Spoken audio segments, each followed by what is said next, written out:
What is poetry?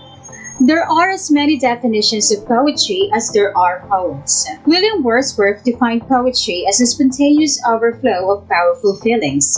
Emily Dickinson said, "If I read a book and it makes my body so cold no fire ever can warm me, I know that is poetry." Dylan Thomas defined poetry this way: "Poetry is what makes me laugh, or cry, or yawn, what makes my toenails twinkle, what makes me want to do this or that or nothing." Poetry is a lot of things to a lot of people. But if you try crowdsourcing for an answer, then most likely you'll get this definition. Poetry is a type of literature based on the interplay of words and rhythm.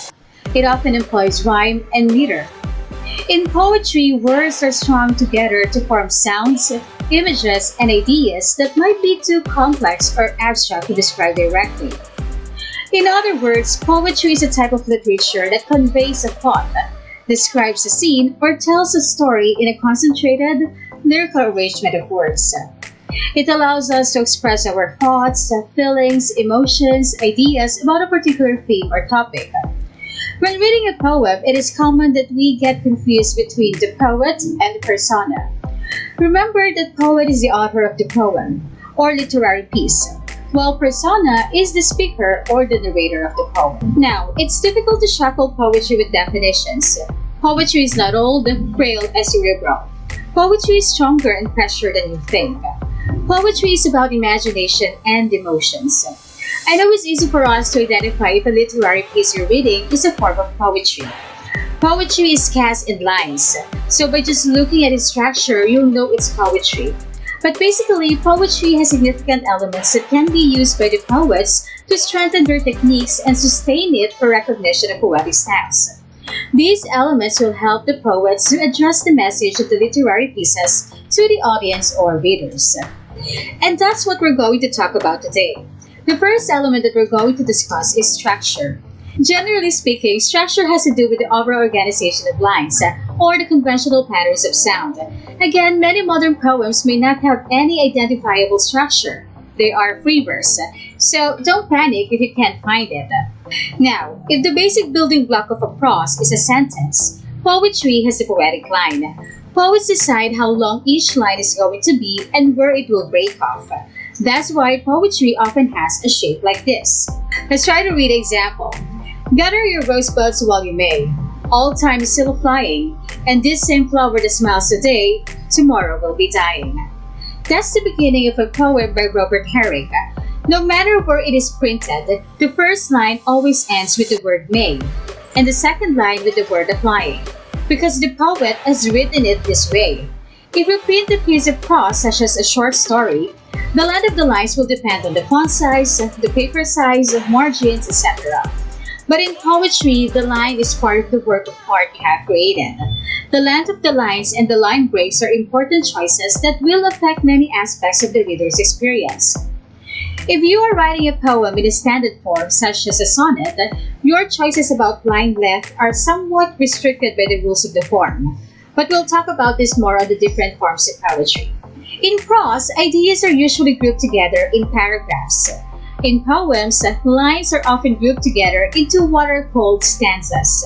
Like paragraphs, stanzas are often used to organize ideas. So stanzas are a series of lines grouped together and separated by an empty line from other stanzas. One way to identify a stanza is to count the number of lines.